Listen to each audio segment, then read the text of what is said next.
Председателе, благодарам. Две работи принципиално ќе кажам. Првата, немам намера нити на оваа реплика, нити на следни реплики да одговарам на подготвени тези. Спремен сум да дебатирам за фактите кои што ги споменав, нека излезе некој друг со други факти па да ги дебатираме. И втора работа, без разлика што јас на овие избори не сум пратеник од петата, туку сум од четвртата изборна единица, кај што вашиот председател Зоран Заев го тепав од 19 во 12 општини и ми е навистина драго за таа работа и благодарност до сите кои што гласаја.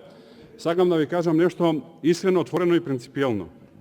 Јас многу го сакам градот од кој што потекнувам и во годините кога бев пратеник претходно имавме исклучително добра соработка со сите претходни пратеници од СДСМ од Охрид и со господинот Митре Велјановски и со господинот Тунтев и да не ги бројам сите. Имав една принципиелна работа која што ќе задржам и поднос на вас и поднос на другиот пратеник од Охрид, а тоа е дека на пратеници од Охрид немам намера нити да реплицирам, нити да контрреплицирам, ви подавам рака да се работиме нешто за градот заедно. Благодарам.